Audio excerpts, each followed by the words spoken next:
Porque estamos de volta ao vivo aqui com o Rede Verdade. Quem está comigo aqui é o secretário executivo de saúde, Daniel Beltrame, tirando todas as dúvidas sobre a questão da Delta aqui na Paraíba. Fica ligado para você acompanhar tudo.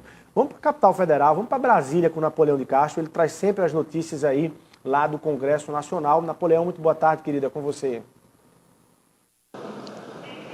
Luiz, meu abraço, muito boa tarde a você. Cumprimentar a nossa equipe, de forma especial o nosso telespectador nesta quarta-feira. A equipe Arapuã com exclusividade voltando aqui do Congresso Nacional no acompanhamento dos temas mais importantes aqui na capital brasileira. Olha, Luiz, ontem nós tivemos uma coletiva onde foi entregue pelo relator Arthur Maia, democrata da Bahia, deputado federal, e também pelo deputado Fernando Monteiro de Pernambuco, que é presidente da comissão especial, o projeto de reforma administrativa, tão badalado aqui em nível de Congresso Nacional, inclusive com um grande debate e mudanças em relação à estabilidade dos servidores. O relator da reforma administrativa, deputado Arthur Oliveira Maia, do Democratas da Bahia, apresentou o substitutivo em que mantém a estabilidade de servidores públicos, admite o desligamento de servidores estáveis que ocupam cargos obsoletos e exclui a possibilidade de vínculo de experiência. O texto do relator também assegura a preservação de direitos dos servidores admitidos antes da publicação da futura emenda constitucional. O projeto, que está tramitando na Câmara Federal, foi ontem entregue pelo relator ao presidente Arthur Lira. Pois é, essa matéria que vai dominar o debate aqui no Congresso Nacional nesse segundo semestre. E o relator Arthur Maia falou em entrevista coletiva, nós estivemos lá, e a gente traz uma parte do que ele disse, né, em cima desse projeto a partir de agora aqui na Câmara Federal. Primeiro ponto importante da reforma administrativa. Outra condição preliminar era que não houvesse a quebra de qualquer tipo de direito adquirido.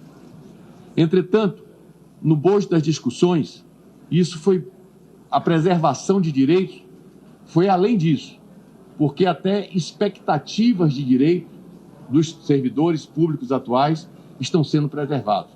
Ou seja, aquele que hoje tem direito a um determinado regime que permite o acesso a determinados subsídios ou gratificações permanecerão. Muito mais do que uma preocupação fiscal existiu em relação à PEC da 32, uma preocupação para melhorar o serviço público brasileiro. Esse é um ponto muito importante. Outro ponto que é fundamental nessa discussão, e isso certamente é um ponto de inflexão nesse debate.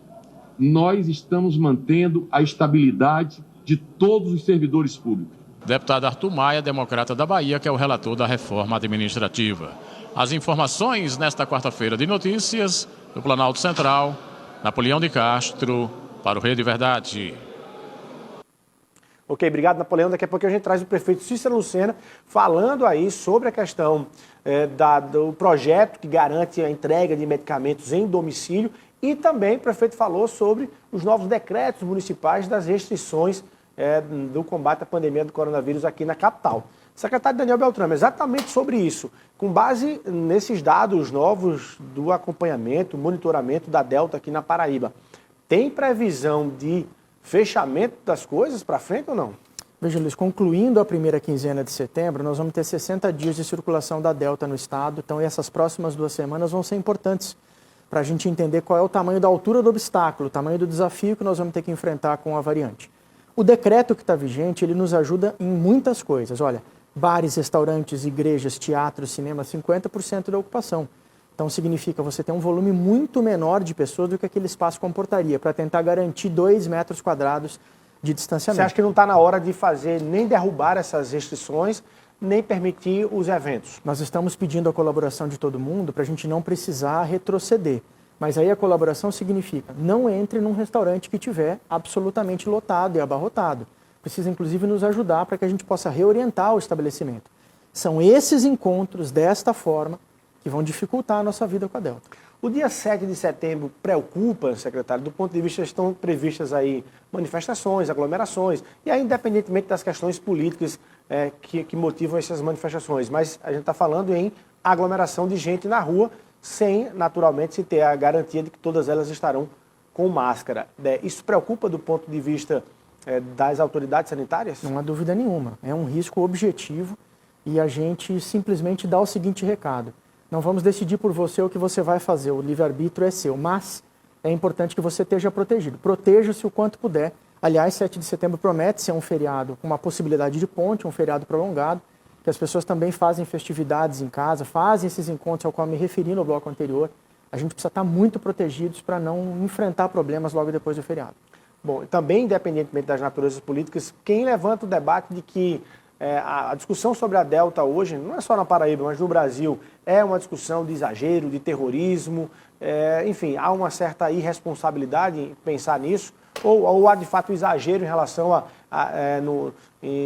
na divulgação da circulação da Delta?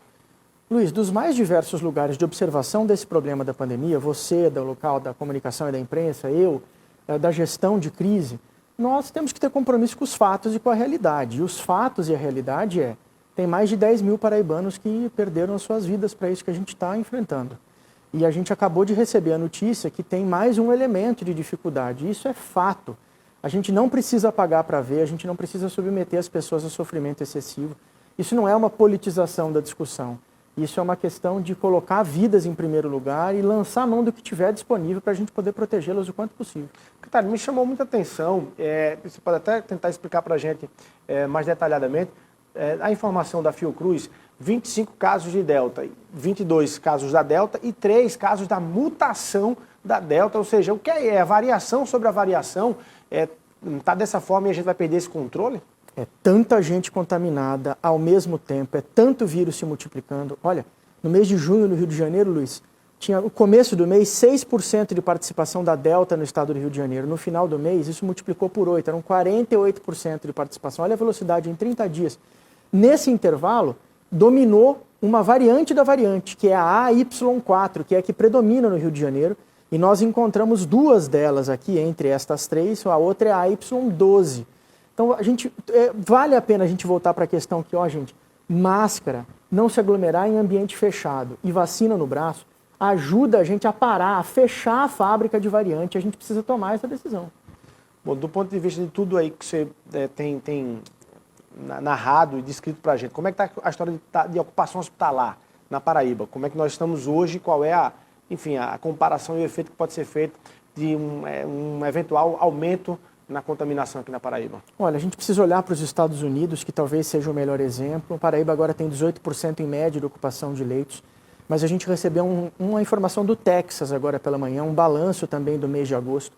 O Texas é um dos estados mais afetados entre os 50 estados norte-americanos. E a norma é muito simples, 86% das pessoas hospitalizadas no Texas são não vacinadas. 95% das pessoas que estão em unidade de terapia intensiva no Texas são não vacinadas. E 100% das pessoas que estão com ventilador mecânico, estão precisando de aparelho para respirar, são não vacinadas. Então veja, a importância dos Estados Unidos está congelada em 50% da população coberta porque as pessoas não querem mais se vacinar.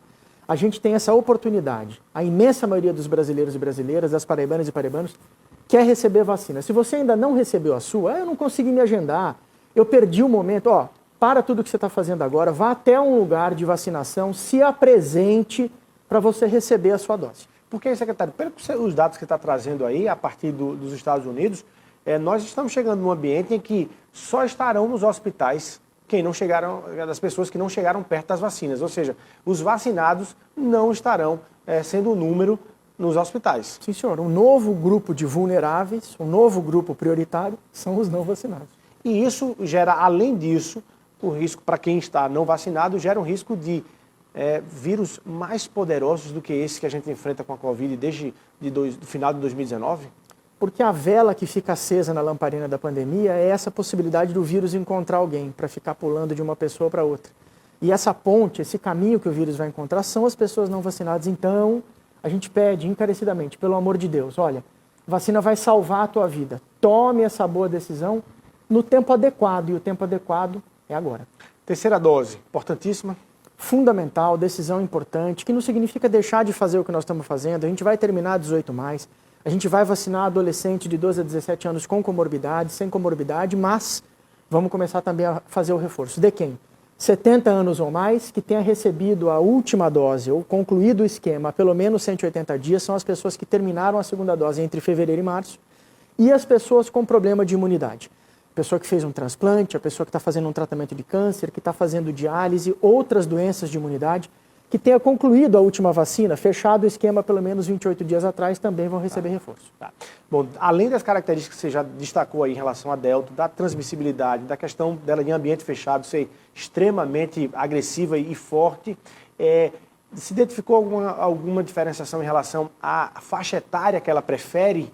E eu pergunto isso exatamente porque deve ter pais e mães nos assistindo agora e dizendo assim, eita, meus filhos voltaram a estudar nas escolas presenciais. Com essa Delta circulando, está na hora de tirar a criança da escola de novo? Olha, Luiz, a Delta tem se mostrado agressiva tão quanto a Gama entre pessoas mais jovens, mas, de novo, fica mais agressiva para os não vacinados, certo? E no que diz respeito às crianças e adolescentes... Que são basicamente não vacinados? Exatamente. Que também são os menos vacinados relativamente aos idosos, porque é a faixa etária que a gente está concluindo, os 18 mais, né? No que diz respeito à atividade escolar, as escolas, aqui na Paraíba, têm uma indicação de um protocolo muito rígido para funcionar, com coisas muito claras, não do que fazer, mas como fazer. A divisão dos pequenos grupos, a organização da sala de aula, a organização do espaço, a não troca frequente de professores. Se as escolas da rede privada e as escolas da rede pública, que, aliás, segunda-feira, retomada as aulas presenciais em modelo híbrido aqui em todo o estado, municipais e estaduais, né?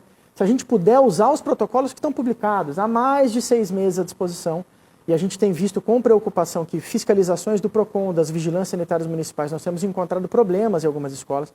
Se nós utilizarmos bem os protocolos, se os pais, mães estiverem vacinados, profissionais de educação já estão vacinados há mais tempo, a gente tem condição, sim, de seguir adiante à medida que a pandemia vai nos apresentando novos desafios, mas com aulas em modelo híbrido, presencial e remoto. Tá. Secretário, para a gente fechar, então, de tudo isso que você falou nessa nossa conversa agora, se você fosse dar um recado aí para quem está nos acompanhando em relação a quem está consumindo as informações sobre a circulação da Delta. Basicamente, para se preocupar muito ou nem tanto, mas, enfim, ter um olhar e um cuidado sobre isso. Que leitura e que recado você manda aí para o nosso telespectador? Olha, Paraíba, a gente tem que ter a esperança, é momento de esperança, mas não a esperança de quem espera, a esperança de quem levanta da cadeira e faz tudo o que tiver ao seu alcance para você se proteger, para você proteger a sua família e para você proteger a todos nós.